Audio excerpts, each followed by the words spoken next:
പ്രവാസികളായ മലയാളികളുടെ ഗൃഹാതുരത്വം നിറഞ്ഞ ഓർമ്മകളിലേക്ക് അതിവേഗം ഓടിയെത്തുക നാടിന്റെ പച്ചപ്പാണ്.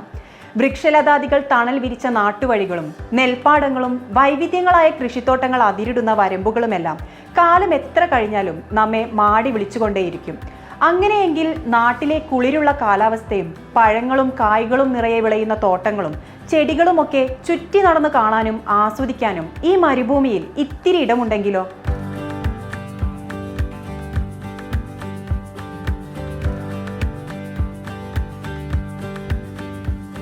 ചുട്ടുപൊള്ളുന്ന മരുഭൂമിയിൽ ലോകത്തിന്റെ വിവിധ ഭാഗങ്ങളിൽ കാണപ്പെടുന്ന ഫലങ്ങളും ചെടികളും കൃഷി ചെയ്തു പരിപാലിച്ചുകൊണ്ട് UAE ഭരണകൂടവും അറബ് ജനതയും രചിച്ച നിശ്ചയദാർഢ്യത്തിന്റെ മഹനീയ ഇടമാണ് അബുദാബി സമഹയിലെ ഗ്രീൻ ഹൗസ്.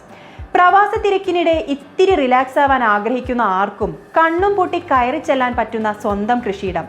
ഒറ്റവാക്കിൽ ഈ ഹരിതഗൃഹത്തെ ഇങ്ങനെ വിശേഷിപ്പിക്കാം: അബുദാബി ദുബായ് ഷെയ്ഖ് സായിദ് റോഡിൽ സമഹ എന്ന സ്ഥലത്തെ എക്സിറ്റ് എടുത്താൽ ഇവിടെ എത്തിച്ചേരാം.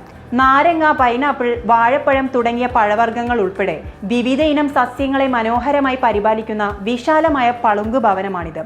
നിരവധി സസ്യജാലങ്ങൾ, പച്ചക്കറികൾ, ചെടികൾ, മരങ്ങൾ, അങ്ങനെ പ്രകൃതി കനിഞ്ഞു നൽകിയ പച്ചപ്പിന്റെ മായിക ലോകം തന്നെ ഇവിടെയുണ്ട്. കമാനാകൃതിയിലുള്ള കൂറ്റൻ മേൽക്കൂരയും മനോഹരമായ ചെറിയ വെള്ളച്ചാട്ടങ്ങളും കുളങ്ങളുമെല്ലാം ഏറെ ആകർഷകമാണ്. ഏതൊരു കൃഷിപ്രേമികൾക്കും പ്രകൃതിയെ അടുത്തറിഞ്ഞ് അല്പം റിലാക്സ് ആവാൻ ആഗ്രഹിക്കുന്നവർക്കും മനസ്സ് നിറയ്ക്കുന്ന വിരുന്ന് തന്നെയാണ് ഇവിടെ ഒരുക്കി വെച്ചിരിക്കുന്നത്. അബുദാബി മുനിസിപ്പാലിറ്റിയുടെ കീഴിൽ മാനേജ്മെന്റ്, കാവൽക്കാർ, തോട്ടം തൊഴിലാളികൾ അടങ്ങുന്ന 30-ലധികം പേരാണ് അതീവ കരുതലോടെ ഗ്രീൻ ഹൗസിനെ പരിപാലിക്കുന്നത്. എല്ലാ ദിവസവും രാവിലെ 7 മണി മുതൽ രാത്രി 11 മണി വരെ തികച്ചും സൗജന്യമായി ഇവിടെ സന്ദർശിക്കാം. വെള്ളി, ശനി, ഞായർ ദിവസങ്ങളിലാണ് കൂടുതൽ തിരക്ക്. ശരാശരി എല്ലാ ദിവസവും 100 മുതൽ 300 വരെ സന്ദർശകരാണ് ഈ കൃഷിത്തോട്ടങ്ങളിലെത്തി അറിവും മനസ്സും നിറഞ്ഞു മടങ്ങുന്നത്.